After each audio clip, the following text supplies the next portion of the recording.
अथ श्री गौरीश अष्टकम्। भज गौरीशं भज गौरीशं गौरीशं भज मन्दमते। भज गौरीशं भज गौरीशं गौरीशं भज मन्दमते।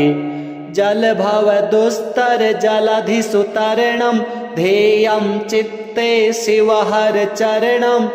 अन्योपायं नहि सत्यं ज्ञेयं शङ्कर शङ्कर नित्यं। भज गौरीशं भज गौरीशं गौरीशं भज मन्दमते। दारापत्यं क्षेत्रं वित्तं देहं गेहं सर्वमनित्यम् इति परिभावय सर्वं सारं गर्भविकृत्या स्वप्नविचारं। भज गौरीशं भज गौरीशं गौरीशं भज मन्दमते। मलवैचित्ते पुनरावृत्तिः पुनरपि जननी जठरोत्पत्तिः। पुनरप्याशाकुलितं जठरं किं नहि मुञ्चसि कथयेश्चित्तं। भज गौरीशं भज गौरीशं गौरीशं भज मन्दमते। मायाकल्पितमेन्द्रं जालं नहि तत् सत्यं दृष्टिविकारं। ज्ञाते तत्त्वे सर्वं सारं मा कुरु विषयविचारं। भज गौरीशं भज गौरीशं गौरीशं भज मन्दमते। रज्जौ सर्पभ्रमणारोपस्तद्वद् ब्रह्मणि जगदारोपः। मिथ्या माया मोहविकारं मनसि विचारय बारं बारं। भज गौरीशं भज गौरीशं गौरीशं भज मन्दमते। अध्वरकोटिगङ्गागमनं कुरुते योगं चेन्द्रियदमनं। ज्ञानविहीनः सर्वमतेन न भवति मुक्तो जन्मशतेन। भज गौरीशं भज गौरीशं गौरीशं भज मन्दमते। सोऽहं हंसो ब्रह्मौवाहं शुद्धानन्दस्तत्त्वपरोऽहम्। अद्वैतोऽहं सङ्गविहीने चेन्द्रिय आत्मनि निखिले लीने। भज गौरीशं भज गौरीशं गौरीशं भज मन्दमते। शङ्कर किङ्कर मा कुरु चिन्तां चिन्तामणिना विरचितमेतत्। यः सद्भक्त्या पठति नित्यं ब्रह्मणि लीनो भवति सत्यम्। भज गौरीशं भज गौरीशं गौरीशं भज मन्दमते। भज गौरीशं भज गौरीशं गौरीशं भज मन्दमते। जलभवदुस्तर जलधिसुतरणं ध्येयं चित्ते शिवहरचरणम्। अन्योपायं नहि सत्यं ज्ञेयं शङ्कर शङ्कर नित्यं। भज गौरीशं भज गौरीशं गौरीशं भज मन्दमते।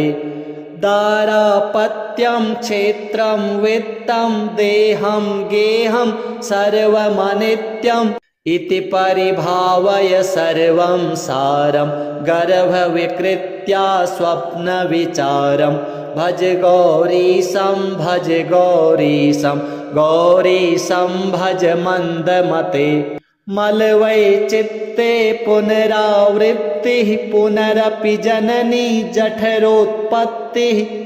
पुनरप्याशाकुलितं जठरं किं नहि मुञ्चसि कथयेश्चित्तं। भज गौरीशं भज गौरीशं गौरीशं भज मन्दमते। मायाकल्पितमेन्द्रं जालं नहि तत् सत्यं दृष्टिविकारं। ज्ञाते तत्त्वे सर्वं सारं मा कुरु विषयविचारं। भज गौरीशं भज गौरीशं गौरीशं भज मन्दमते रज्जौ सर्पभ्रमणारोपस्तद्वद् ब्रह्मणि जगदारोपः मिथ्या माया मोहविकारं मनसि विचारय बारं बारं भज गौरीशं भज गौरीशं गौरीशं भज मन्दमते अध्वरकोटि गङ्गागमनं कुरुते योगं चेन्द्रियदमनं ज्ञानविहीनः सर्वमतेन न भवति मुक्तो जन्मशतेन भज गौरीशं भज गौरीशं गौरीशं भज मन्दमते सोऽहं हंसो ब्रह्मौवाहं शुद्धानन्दस्तत्त्वपरोऽहम् अद्वैतोऽहं सङ्गविहीने चेन्द्रिय आत्मनि निखिले लीने भज गौरीशं भज गौरीशं गौरीशं भज मन्दमते शङ्कर किङ्कर मा कुरु चिन्तां चिन्तामणिना विरचितमेतत् यः सद्भक्त्या पठति नित्यं ब्रह्मणि लीनो भवति सत्यं भज गौरीशं भज गौरीशं गौरीशं भज मन्दमते भज गौरीशं भज गौरीशं गौरीशं भज मन्दमते जलभवदुस्तर जलधिसुतरणं ध्येयं चित्ते शिवहर चरणम् अन्योपायं नहि सत्यं ज्ञेयं शङ्कर शङ्कर नित्यं भज गौरीशं भज गौरीशं गौरीशं भज मन्दमते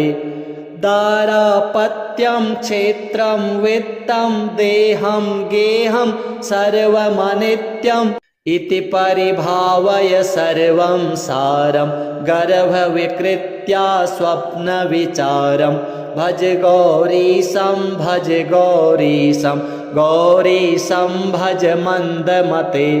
मलवैचित्ते पुनरावृत्तिः पुनरपि जननी जठरोत्पत्तिः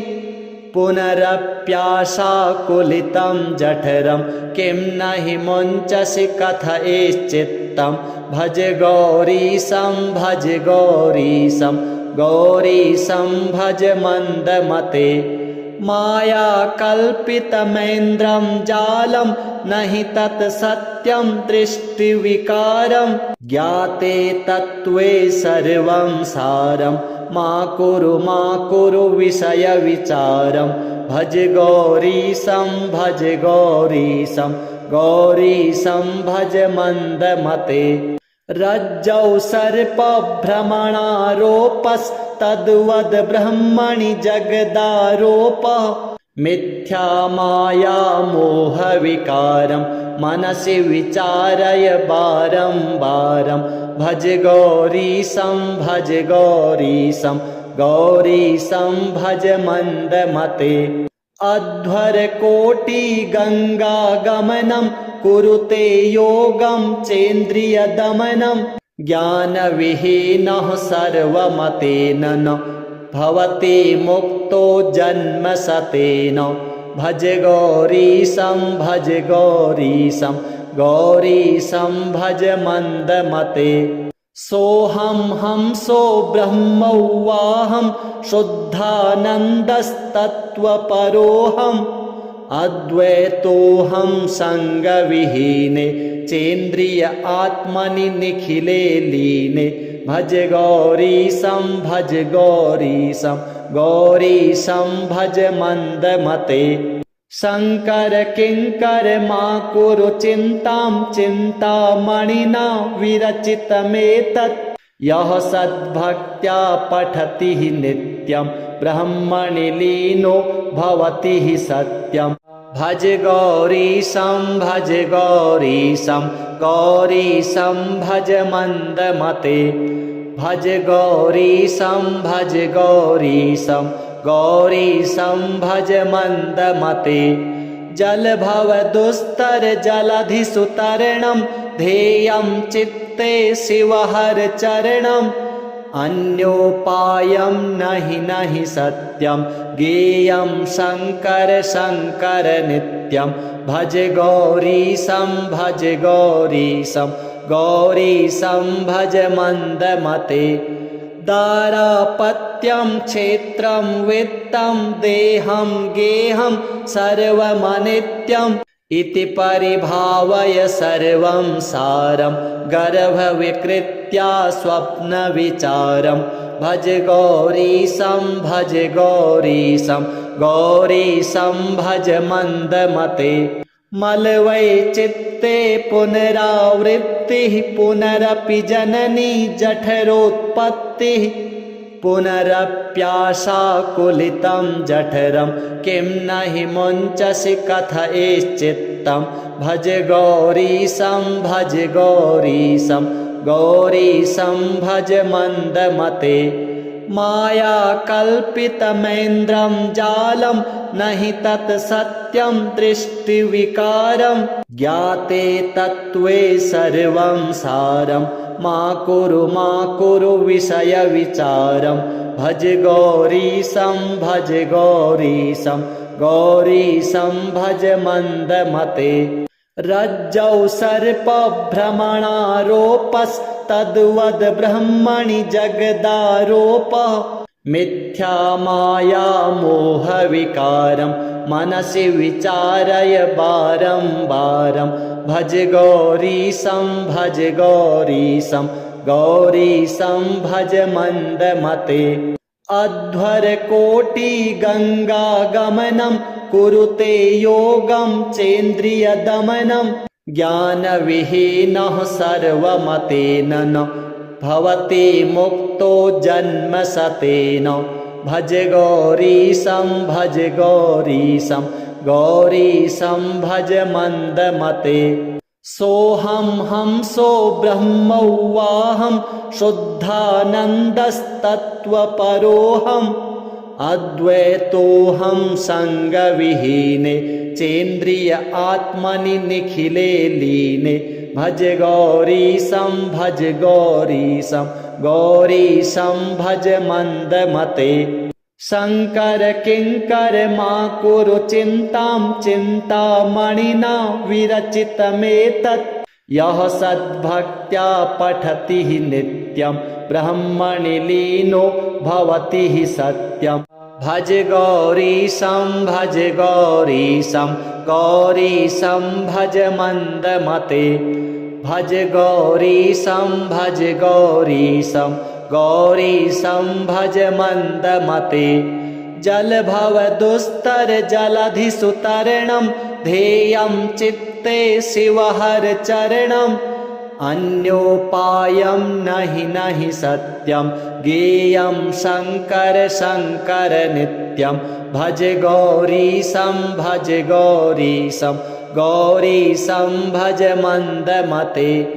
दारापत्यं क्षेत्रं वित्तं देहं गेहं सर्वमनित्यम् इति परिभावय सर्वं सारं गर्भविकृत्या स्वप्नविचारं भज गौरीशं भज मन्दमते मलवैचित्ते पुनरावृत्तिः पुनरपि जननी जठरोत्पत्तिः पुनरप्याशाकुलितं जठरं किं नहि मुञ्चसि कथयेश्चित्तं भज गौरीशं भज मन्दमते मायाकल्पितमेन्द्रं जालं नहि तत् सत्यं दृष्टिविकारं ज्ञाते तत्त्वे सर्वं सारं मा कुरु विषयविचारं भज गौरीशं भज मन्दमते रज्जौ सर्पभ्रमणारोपस्तद्वद् ब्रह्मणि जगदारोपः मिथ्या माया मोहविकारं मनसि विचारय बारं बारं भज गौरीशं भज गौरीशं गौरीशं भज मन्दमते अध्वरकोटि गङ्गागमनं कुरुते योगं चेन्द्रियदमनं ज्ञानविहीनः सर्वमतेन न भवति मुक्तो जन्मशतेन भज गौरीशं भज गौरीशं गौरीशं भज मन्दमते सोऽहं हंसो ब्रह्मौवाहं शुद्धानन्दस्तत्त्वपरोऽहम्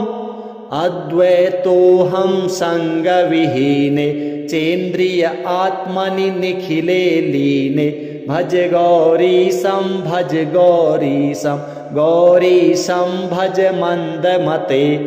शङ्कर किङ्कर मा कुरु चिन्तां चिन्तामणिना विरचितमेतत् यः सद्भक्त्या पठति नित्यं ब्रह्मणि लीनो भवति सत्यं भज गौरीशं भज गौरीशं गौरीशं भज मन्दमते भज गौरीशं भज गौरीशं गौरीशं भज मन्दमते जलभव दुस्तर जलधिसुतरणं ध्येयं चित्ते शिवहर चरणम् अन्योपायं नहि सत्यं ज्ञेयं शङ्कर शङ्कर नित्यं भज गौरीशं भज गौरीशं गौरीशं भज मन्दमते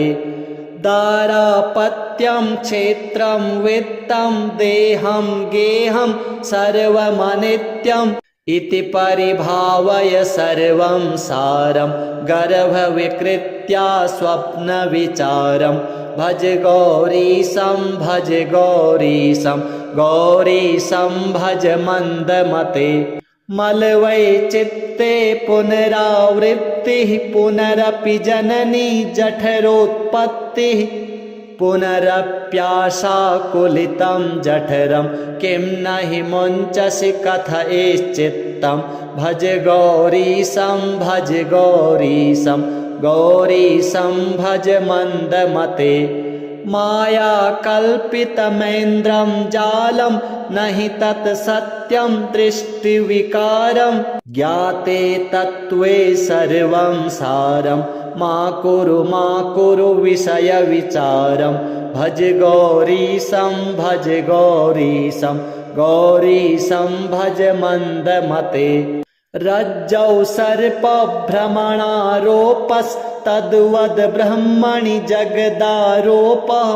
मिथ्या माया मोहविकारं मनसि विचारय बारं बारं भज गौरीशं भज गौरीशं गौरीशं भज मन्दमते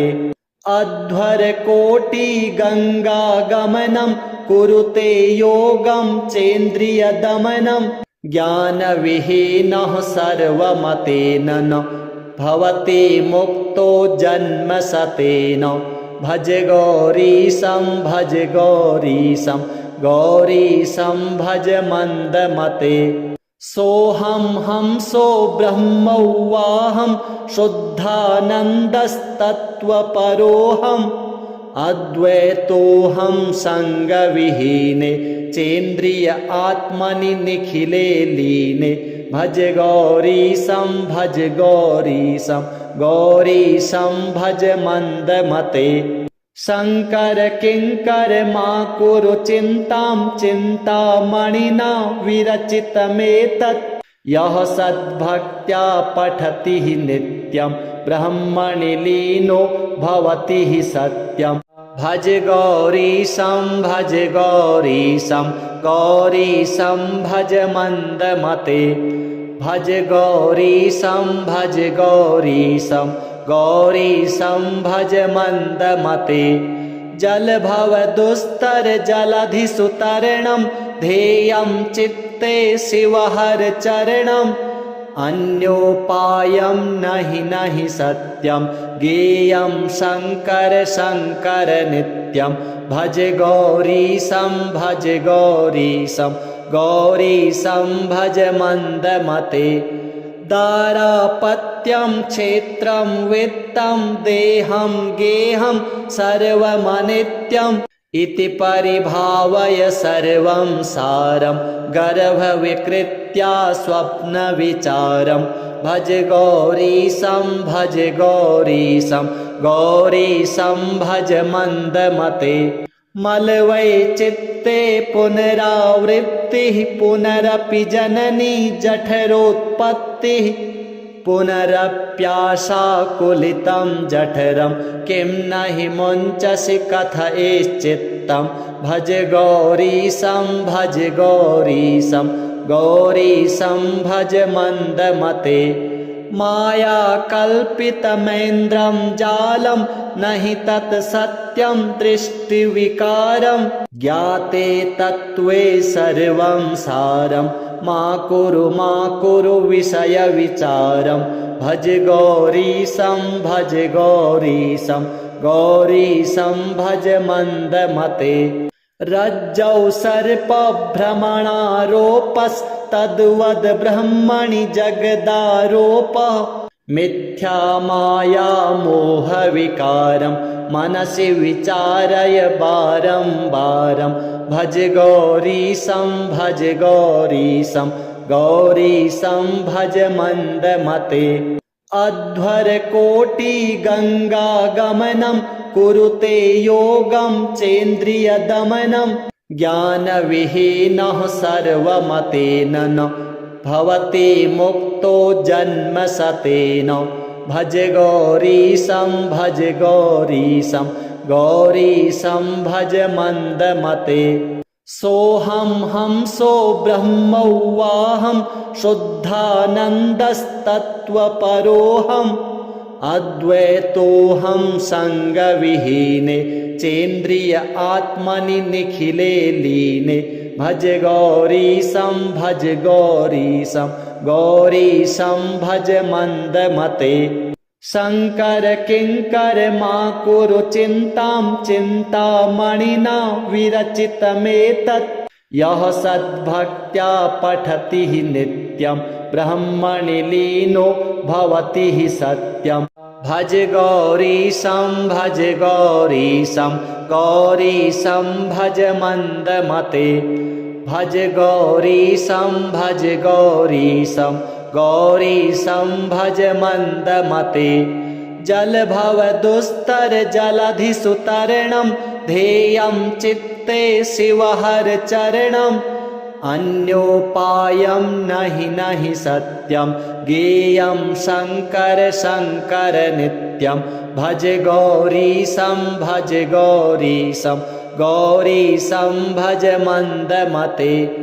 दारापत्यं क्षेत्रं वित्तं देहं गेहं सर्वमनित्यम् इति परिभावय सर्वं सारं गर्भविकृत्या स्वप्नविचारं भज गौरीशं भज गौरीशं गौरीशं भज मन्दमते मलवैचित्ते पुनरावृत्तिः पुनरपि जननी जठरोत्पत्तिः पुनरप्याशाकुलितं जठरं किं न हि मुञ्चसि कथयेश्चित्तं भज गौरीशं भज गौरीशं गौरीशं भज मन्दमते मायाकल्पितमेन्द्रं जालं न हि तत् सत्यं दृष्टिविकारं ज्ञाते तत्त्वे सर्वं सारं मा कुरु विषयविचारं भज गौरीशं भज गौरीशं गौरीशं भज मन्दमते रज्जौ सर्पभ्रमणारोपस्तद्वद् ब्रह्मणि जगदारोपः मिथ्या माया मोहविकारं मनसि विचारय बारं बारं भज गौरीशं भज गौरीशं गौरीशं भज मन्दमते अध्वरकोटिगङ्गागमनं कुरुते योगं चेन्द्रियदमनं ज्ञानविहीनः सर्वमतेन न भवति मुक्तो जन्मशतेन भज गौरीशं भज गौरीशं गौरीशं भज मन्दमते सोऽहं हंसो ब्रह्मौवाहं शुद्धानन्दस्तत्त्वपरोऽहम् अद्वैतोऽहं सङ्गविहीने चेन्द्रिय आत्मनि निखिले लीने भज गौरीशं भज गौरीशं गौरीशं भज मन्दमते शङ्कर किङ्कर मा कुरु चिन्तां चिन्तामणिना विरचितमेतत् यः सद्भक्त्या पठति नित्यं ब्रह्मणि लीनो भवति सत्यम् भज गौरीशं भज गौरीशं गौरीशं भज मन्दमते भज गौरीशं भज गौरीशं गौरीशं भज मन्दमते जलभव दुस्तर जलधिसुतरणं ध्येयं चित्ते शिवहर चरणम् अन्योपायं नहि सत्यं ज्ञेयं शङ्कर शङ्कर नित्यं भज गौरीशं भज गौरीशं गौरीशं भज मन्दमते दारापत्यं क्षेत्रं वित्तं देहं गेहं सर्वमनित्यम् इति परिभावय सर्वं सारं गर्भविकृत्या स्वप्नविचारं भज गौरीशं भज गौरीशं गौरीशं भज मन्दमते मलवैचित्ते पुनरावृत्तिः पुनरपि जननी जठरोत्पत्तिः पुनरप्याशाकुलितं जठरं किं नहि मुञ्चसि कथयेश्चित्तं भज गौरीशं भज गौरीशं गौरीशं भज मन्दमते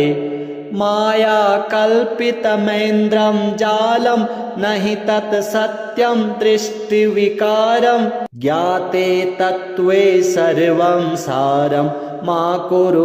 कुरु विषयविचारं भज गौरीशं भज गौरीशं गौरीशं भज मन्दमते रज्जौ सर्पभ्रमणारोपस्तद्वद् ब्रह्मणि जगदारोपः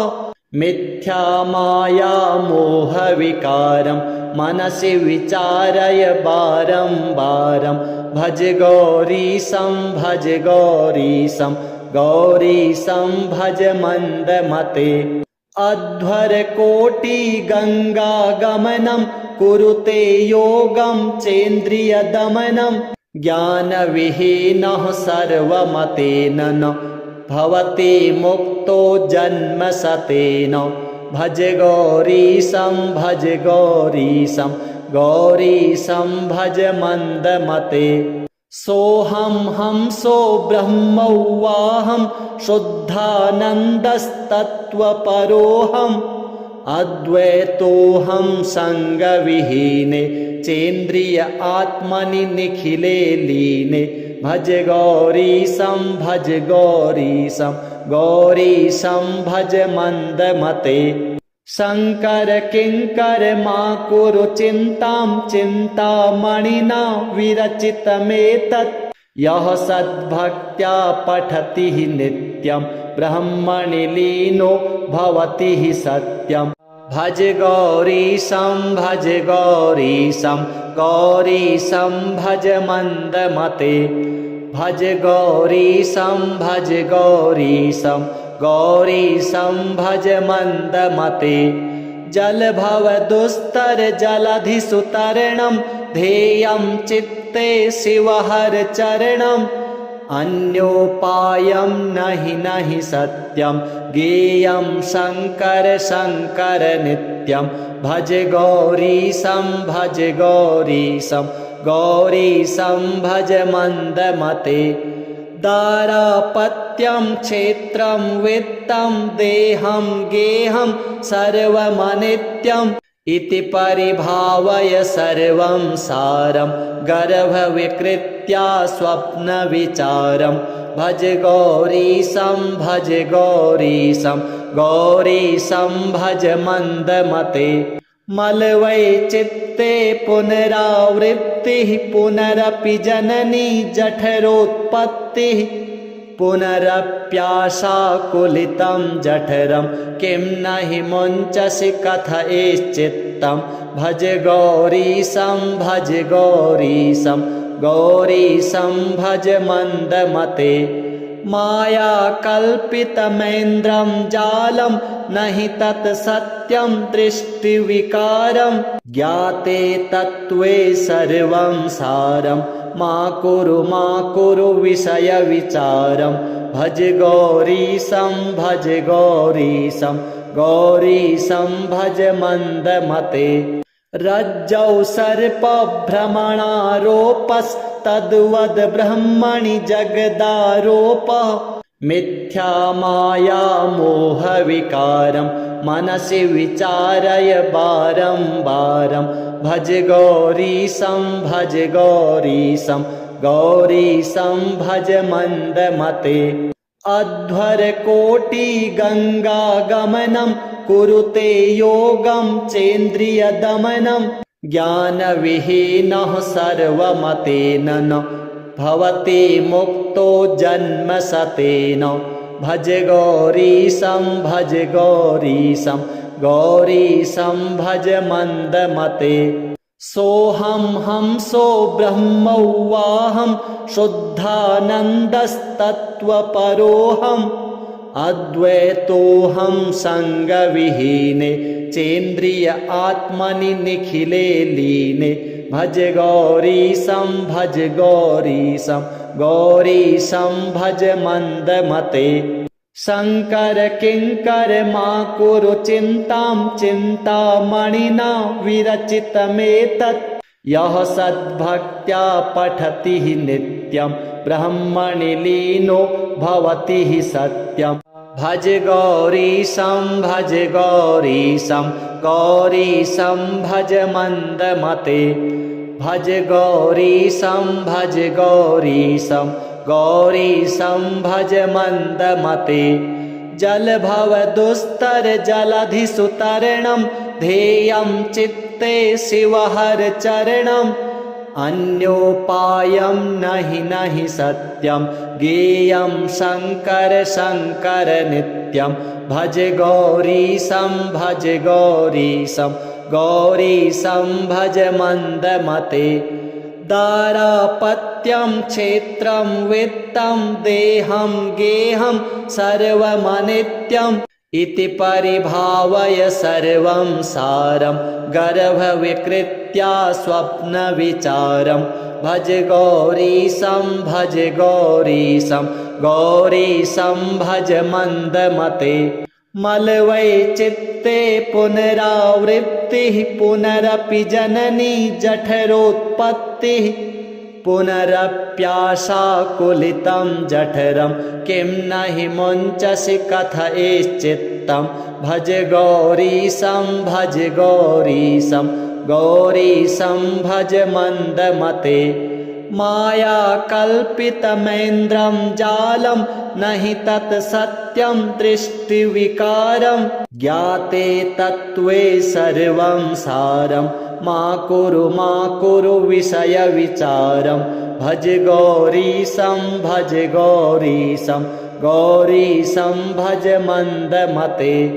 रज्जौ सर्पभ्रमणारोपस्तद्वद् ब्रह्मणि जगदारोपः मिथ्या माया मोहविकारं मनसि विचारय बारं बारं भज गौरीशं भज गौरीशं गौरीशं भज मन्दमते अध्वरकोटिगङ्गागमनं कुरुते योगं चेन्द्रियदमनं ज्ञानविहीनः सर्वमतेन न भवति मुक्तो जन्मशतेन भज गौरीशं भज गौरीशं गौरीशं भज मन्दमते सोऽहं हंसो ब्रह्मौवाहं शुद्धानन्दस्तत्त्वपरोऽहम् अद्वैतोऽहं सङ्गविहीने चेन्द्रिय आत्मनि निखिले लीने भज गौरीशं भज गौरीशं गौरीशं भज मन्दमते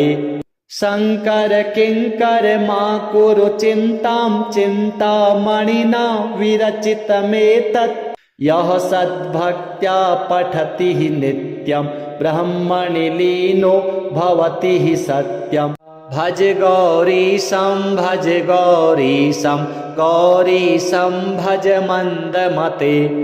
भज गौरीशं भज गौरीशं गौरीशं भज मन्दमते जलभव दुस्तर जलधिसुतरणं ध्येयं चित्ते शिवहर चरणम्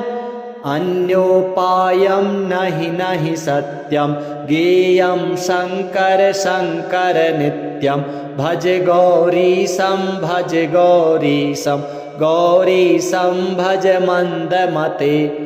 दारापत्यं क्षेत्रं वित्तं देहं गेहं सर्वमनित्यम् इति परिभावय सर्वं सारं गर्भविकृत्या स्वप्नविचारं भज गौरीशं भज गौरीशं गौरीशं भज मन्दमते मलवैचित्ते पुनरावृत्तिः पुनरपि जननी जठरोत्पत्तिः पुनरप्याशाकुलितं जठरं किं नहि मुञ्चसि कथयेश्चित्तं भज गौरीशं भज गौरीशं गौरीशं भज मन्दमते मायाकल्पितमेन्द्रं जालं नहि तत् सत्यं दृष्टिविकारं ज्ञाते तत्त्वे सर्वं सारं मा कुरु विषयविचारं भज गौरीशं भज गौरीशं गौरीशं भज मन्दमते रज्जौ सर्पभ्रमणारोपस्तद्वद् ब्रह्मणि जगदारोपः मिथ्या माया मोहविकारं मनसि विचारय बारं बारं भज गौरीशं भज गौरीशं गौरीशं भज मन्दमते अध्वरकोटि गङ्गागमनं कुरुते योगं चेन्द्रियदमनं ज्ञानविहीनः सर्वमतेन न भवति मुक्तो जन्मशतेन भज गौरीशं भज गौरीशं गौरीशं भज मन्दमते सोऽहं हंसो ब्रह्मौवाहं शुद्धानन्दस्तत्त्वपरोऽहम् अद्वैतोऽहं सङ्गविहीने चेन्द्रिय आत्मनि निखिले लीने भज गौरीशं भज गौरीशं गौरीशं भज मन्दमते शङ्कर किङ्कर मा कुरु चिन्तां चिन्तामणिना विरचितमेतत् यः सद्भक्त्या पठति नित्यं ब्रह्मणि लीनो भवति सत्यं भज गौरीशं भज गौरीशं गौरीशं भज मन्दमते भज गौरीशं भज गौरीशं गौरीशं भज मन्दमते जलभव दुस्तर जलधिसुतरणं ध्येयं चित्ते शिवहर चरणम्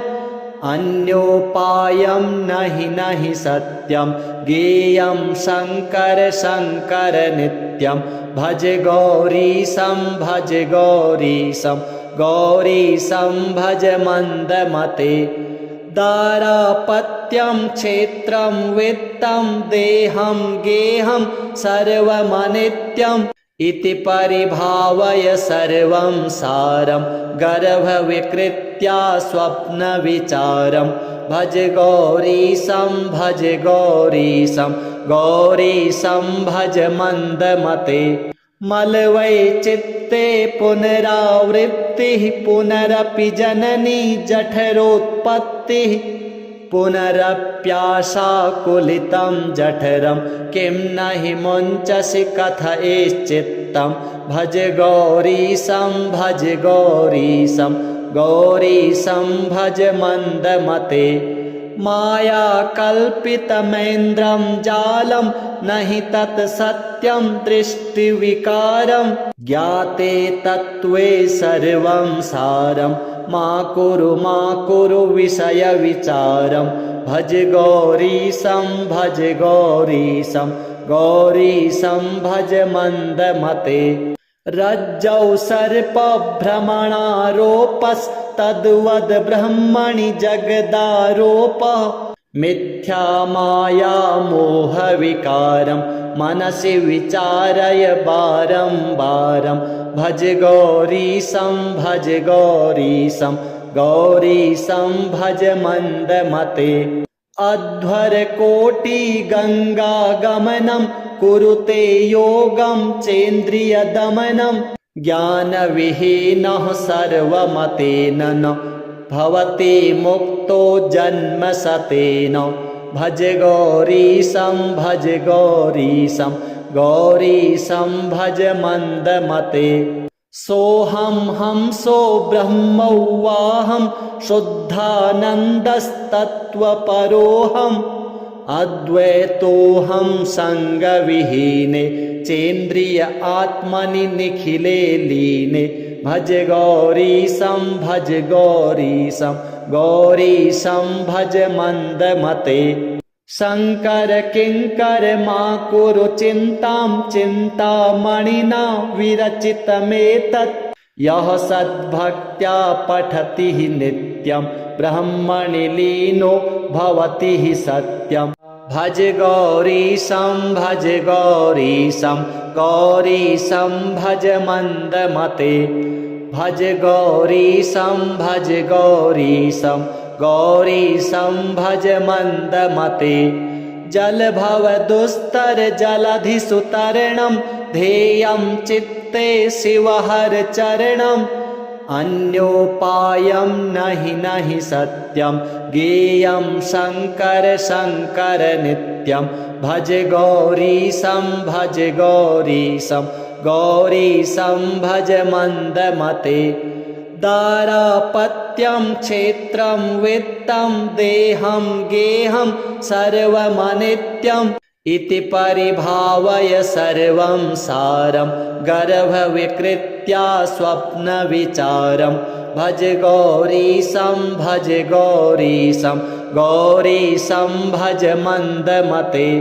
मलवैचित्ते पुनरावृत्तिः पुनरपि जननी जठरोत्पत्तिः पुनरप्याशाकुलितं जठरं किं न हि मुञ्चसि कथयेश्चित्तं भज गौरीशं भज मन्दमते मायाकल्पितमेन्द्रं जालं न हि तत् सत्यं दृष्टिविकारं ज्ञाते तत्त्वे सर्वं सारं मा कुरु विषयविचारं भज गौरीशं भज मन्दमते रज्जौ सर्पभ्रमणारोपस्तद्वद् ब्रह्मणि जगदारोपः मिथ्या माया मोहविकारं मनसि विचारय बारं बारं भज गौरीशं भज मन्दमते अध्वरकोटिगङ्गागमनं कुरुते योगं चेन्द्रियदमनं ज्ञानविहीनः सर्वमतेन न भवति मुक्तो जन्मशतेन भज गौरीशं भज मन्दमते सोऽहं हंसो ब्रह्मौवाहं शुद्धानन्दस्तत्त्वपरोऽहम् अद्वैतोऽहं सङ्गविहीने चेन्द्रिय आत्मनि निखिले लीने भज गौरीशं भज मन्दमते शङ्कर किङ्कर मा कुरु चिन्तां चिन्तामणिना विरचितमेतत् यः सद्भक्त्या पठति नित्यं ब्रह्मणि लीनो भवति सत्यं भज गौरीशं भज गौरीशं गौरीशं भज मन्दमते भज गौरीशं भज गौरीशं गौरीशं भज मन्दमते जलभव दुस्तर जलधिसुतरणं ध्येयं चित्ते शिवहर चरणम् अन्योपायं नहि नहि सत्यं ज्ञेयं शङ्कर शङ्कर नित्यं भज गौरीशं भज गौरीशं गौरीशं भज मन्दमते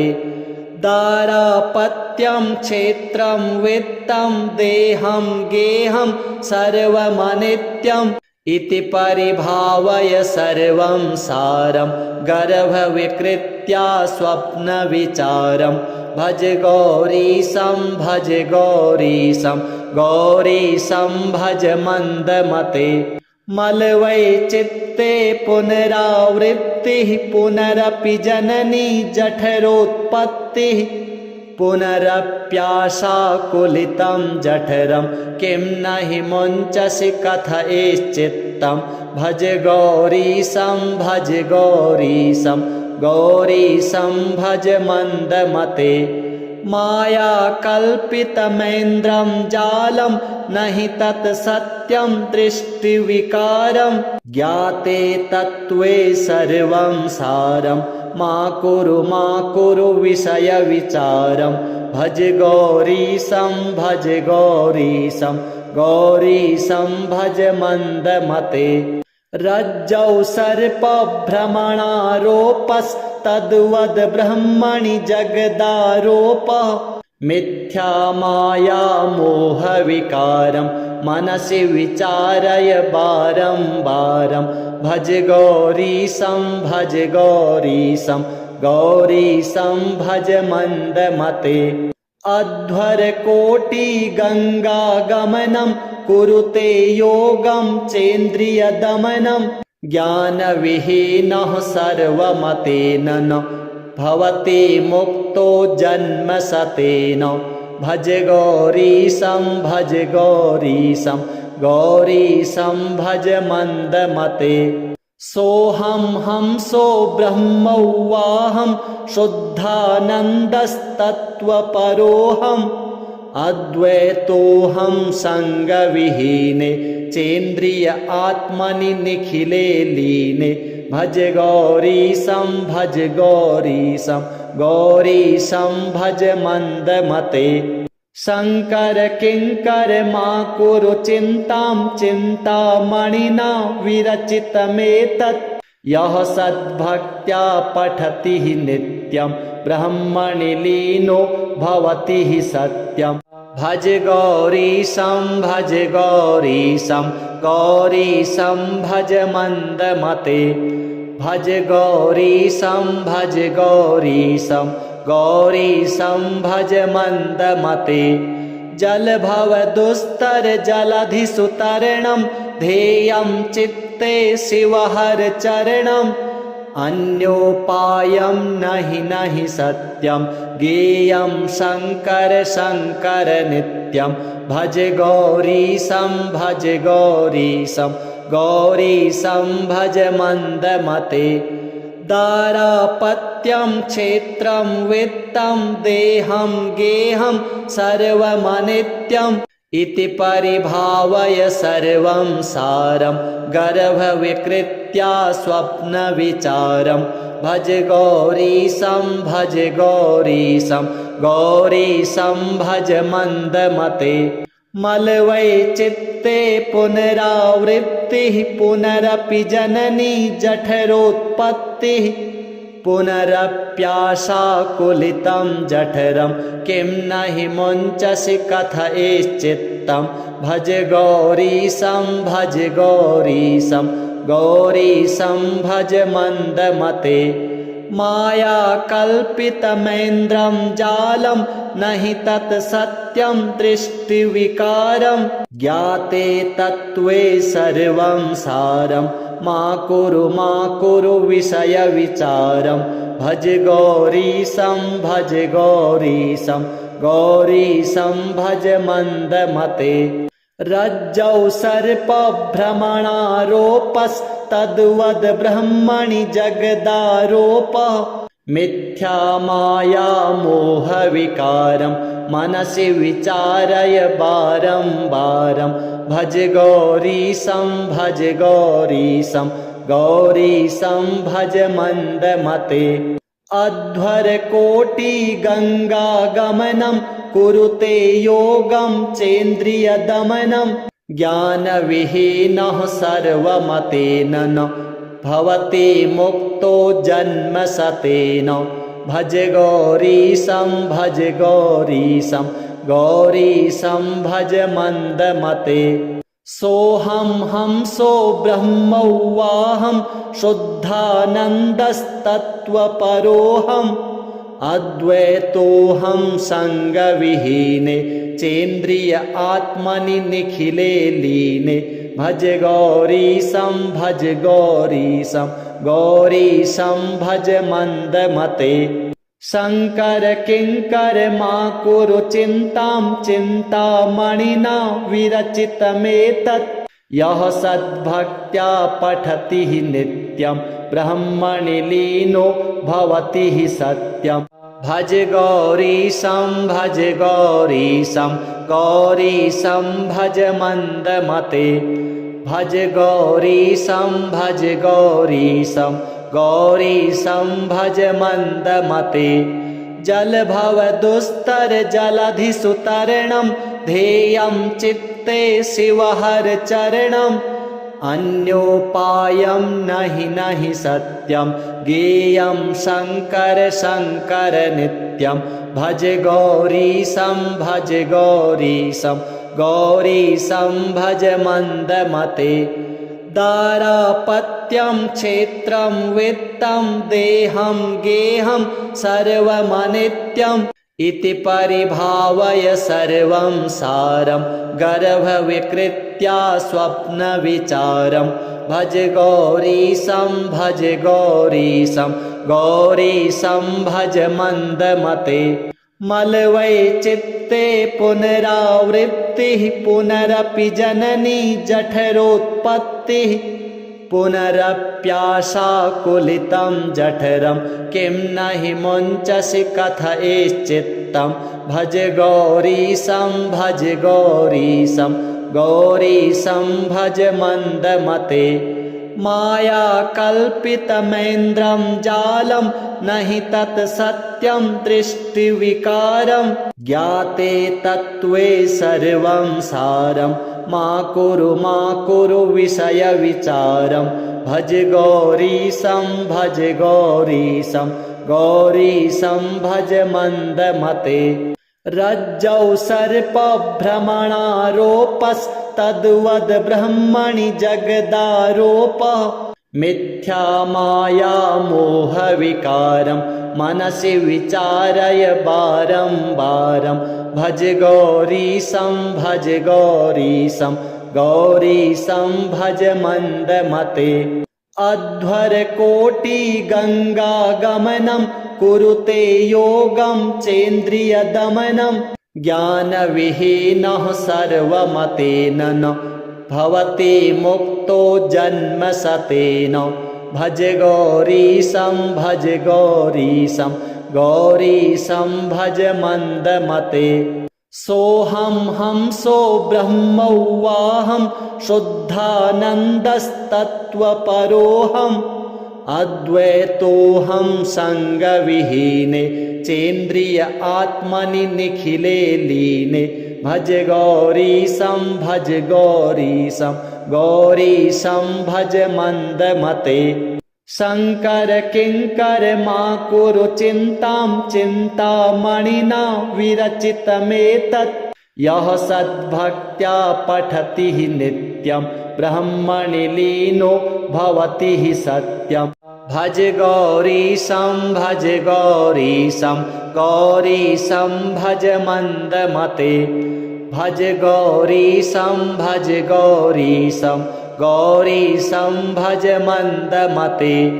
जलभवदुस्तर जलधिसुतरणं ध्येयं चित्ते शिवहर चरणम् अन्योपायं नहि सत्यं ज्ञेयं शङ्कर शङ्कर नित्यं भज गौरीशं गौरीशं भज मन्दमते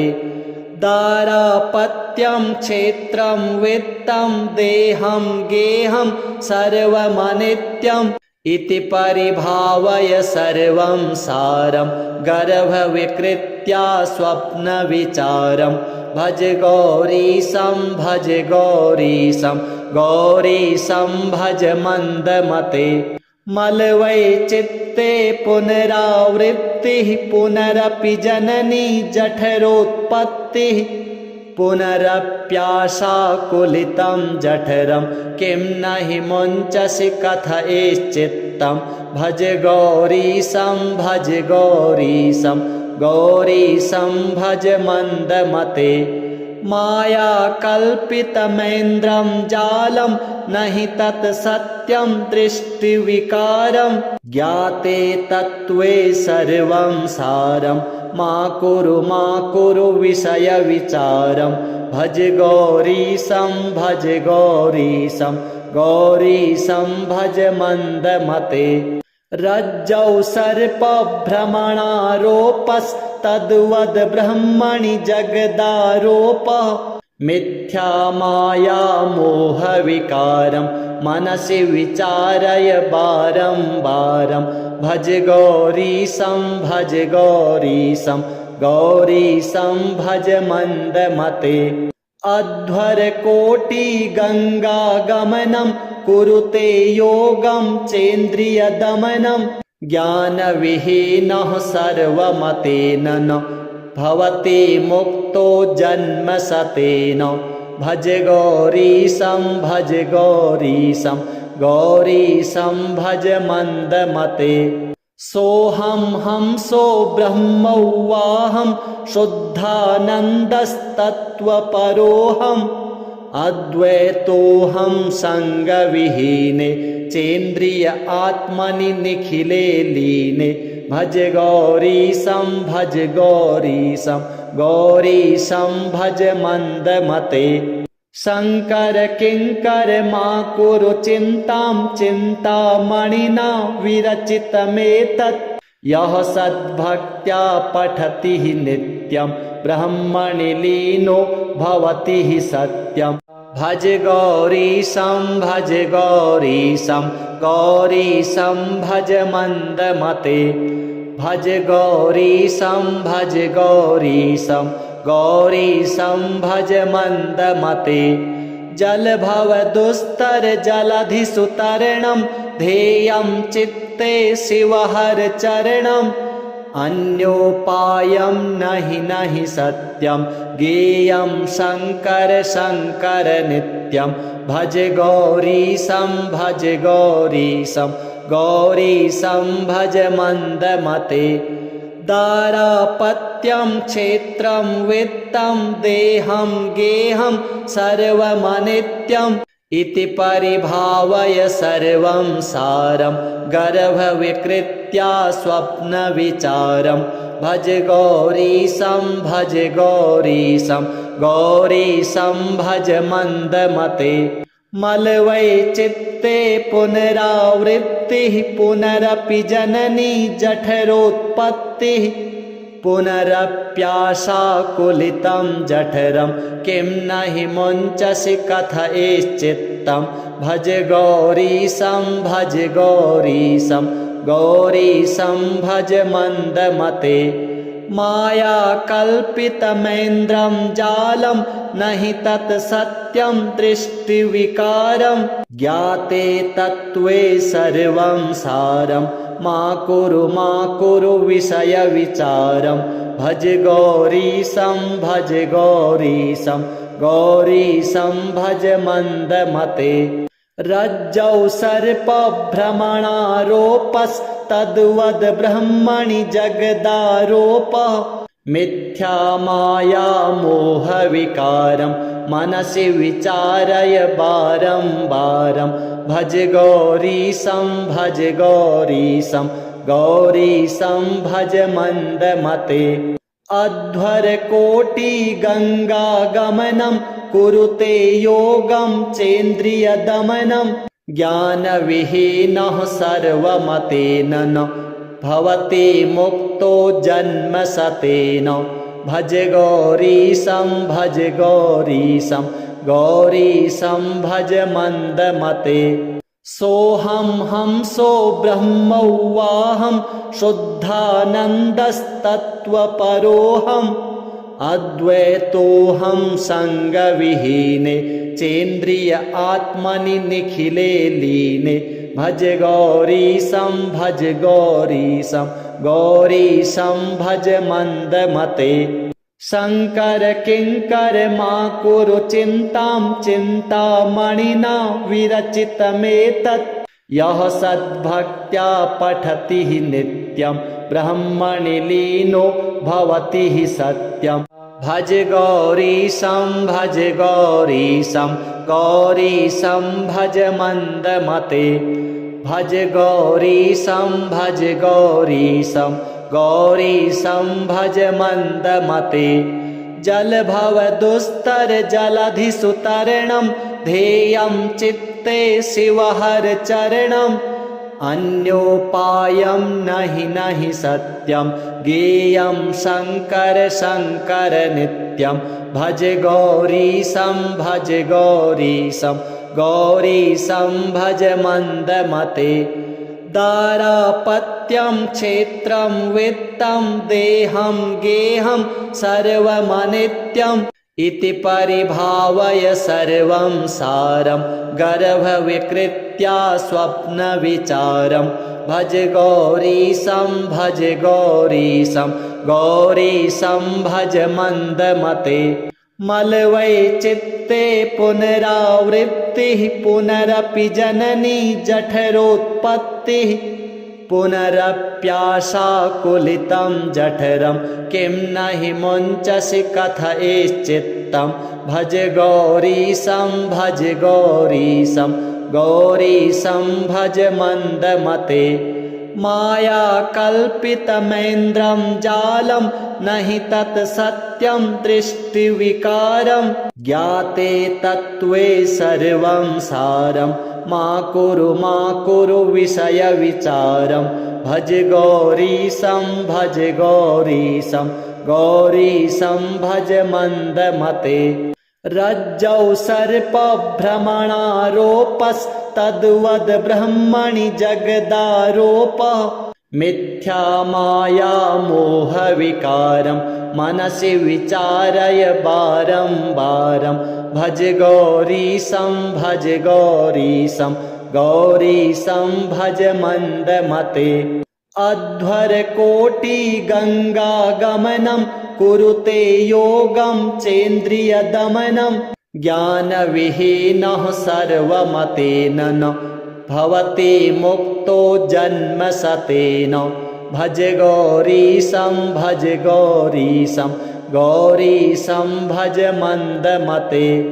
सोऽहं हंसो ब्रह्मौवाहं शुद्धानन्दस्तत्त्वपरोऽहम् अद्वैतोऽहं सङ्गविहीने चेन्द्रिय आत्मनि निखिले लीने भज गौरीशं भज गौरीशं गौरीशं भज मन्दमते